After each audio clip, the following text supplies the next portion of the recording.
Okay, well, my first choice in this first episode for the matinee screening is we're going to go to Japan, take a trip back to 1999, and I've chosen Kikujiro, directed by Takeshi Kitano. So the plot of Kikujiro concerns a 9-year-old boy called Masao, who's estranged from his mother and is currently staying at his grandmother's house, and he wants to go on a road trip to track her down. But obviously, being 9 years old, he can't go on his own, so his grandmother introduced him to the next door neighbours, one of which is Takeshi Kitano, who is an Asian yakuza with a very forceful wife, who basically persuades Kitano to take this trip with this young boy and take him to I don't know how many miles it is, but I think it's over somewhere across to Tokyo to try and find his mother. Kitano says it's inferred that he has gambling debts, he's a cantankerous old bugger, and he clearly doesn't want to do it, and he's got nothing in common with the boy whatsoever.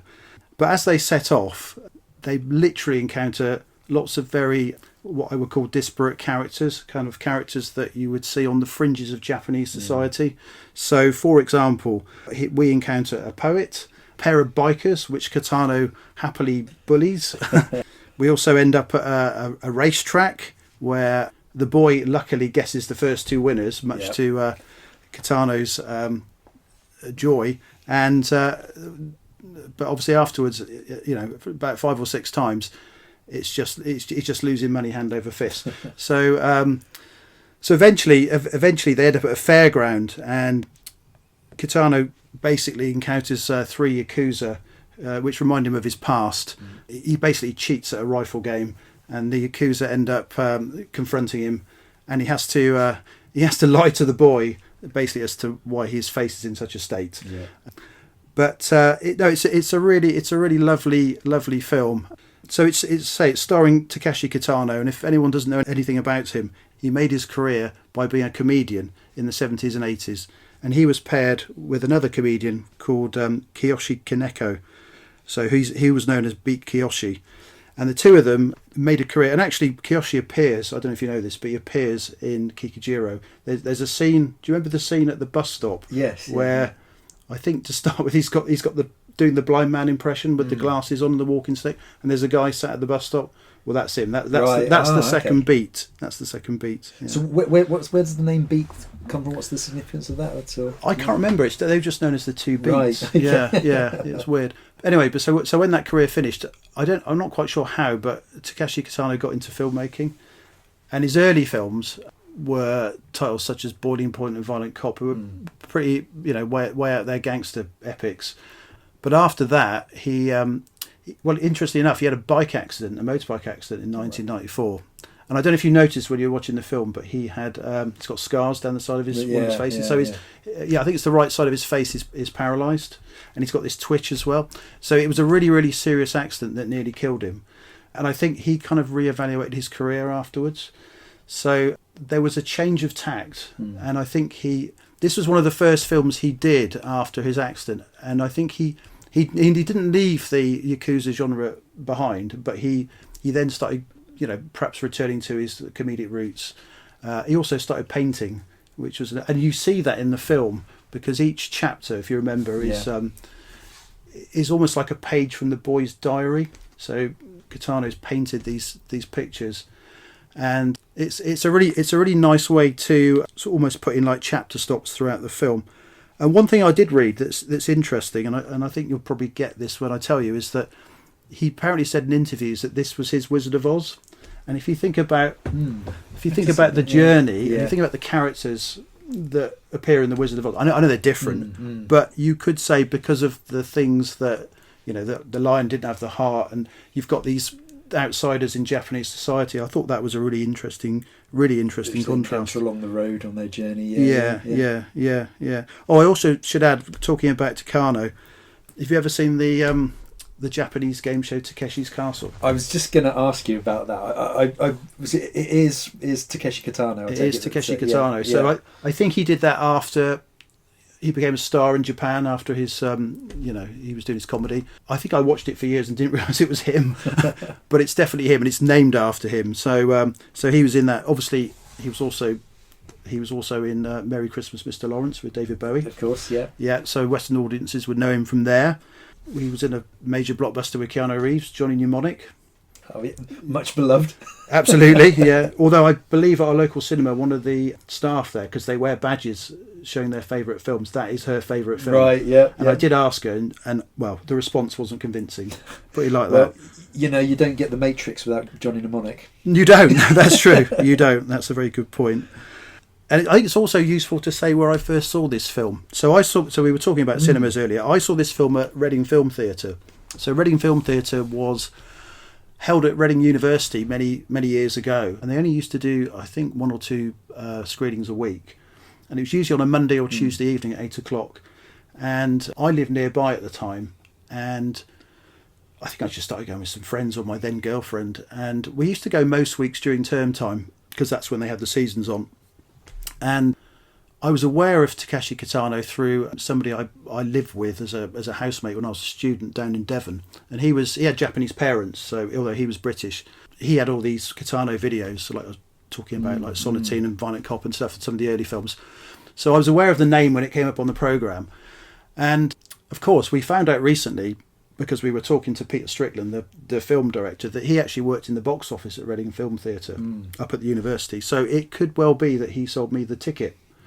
Right. He might not have done. Although I did ask him about Ring, and he said that he was definitely there at that screening. So so that's a little interesting by the by. Of course, Reading Film Theatre no longer exists, other than the essence of it has moved to Reading Biscuit Factory, which we've been to in the town, which is an independent cinema. That was my first experience of watching Kikujiro. So I do feel quite lucky to have seen it screened. Fantastic. My history with Kikujiro goes back about a month.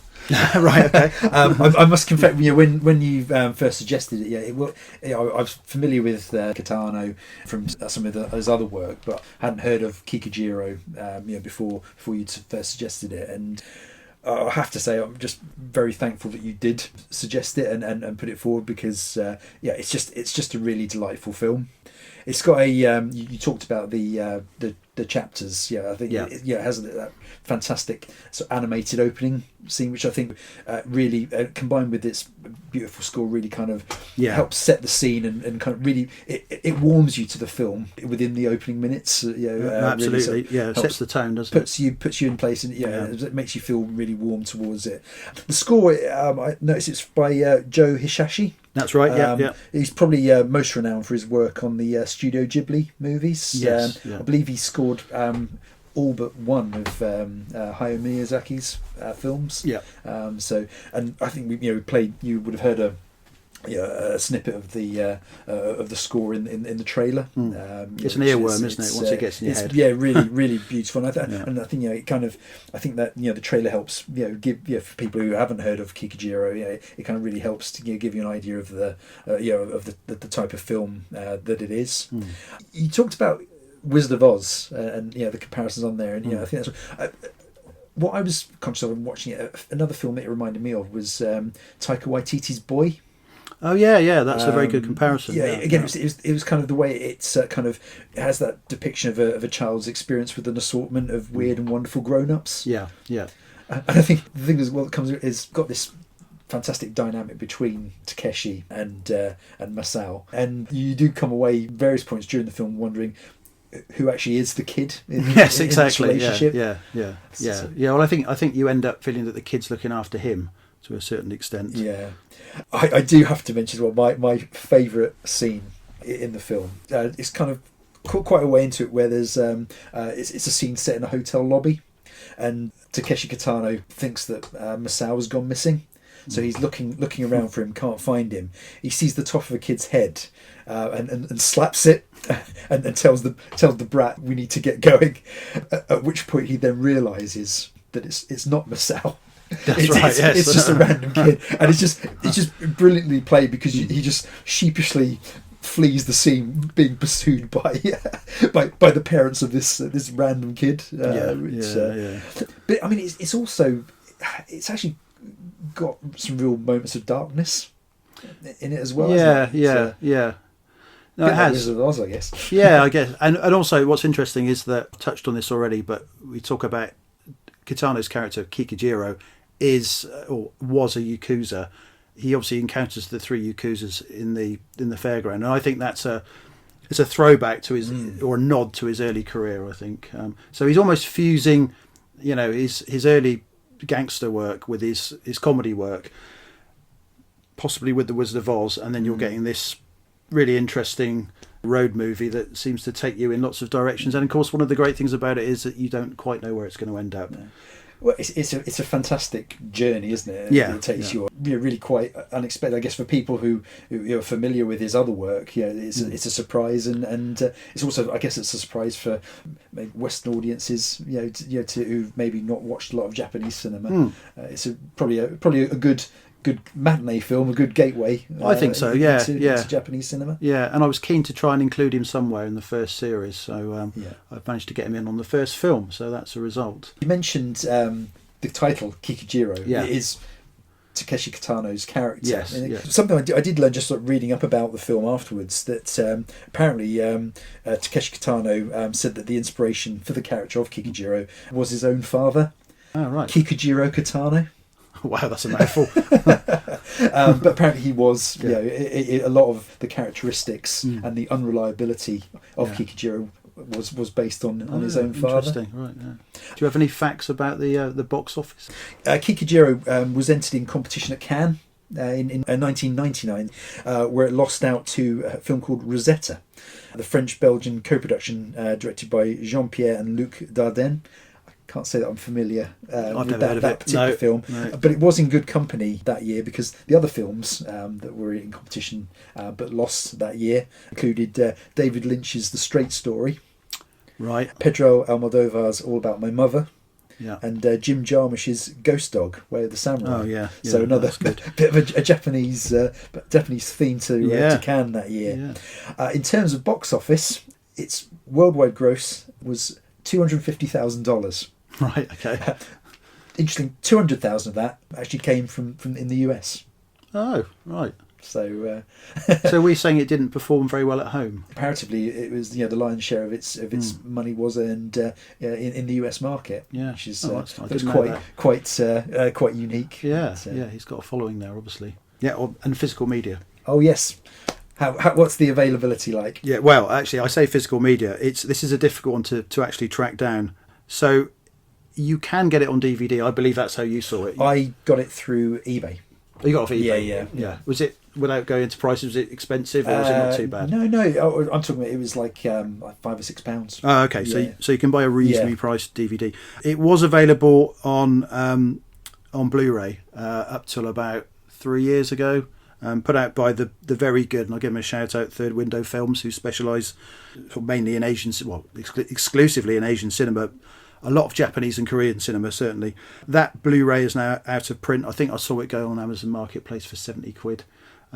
Luckily, I bought it at the time. There was a whole bunch of Kitano titles that Third Window put out. They're all out of print now. But we just got to sit tight and wait for that 4K. And I guess that'll be next. Absolutely. Yeah. Fantastic. Well, that's Kikujiro. So thank you for that, Simon. Hopefully anybody who checks that out will enjoy that.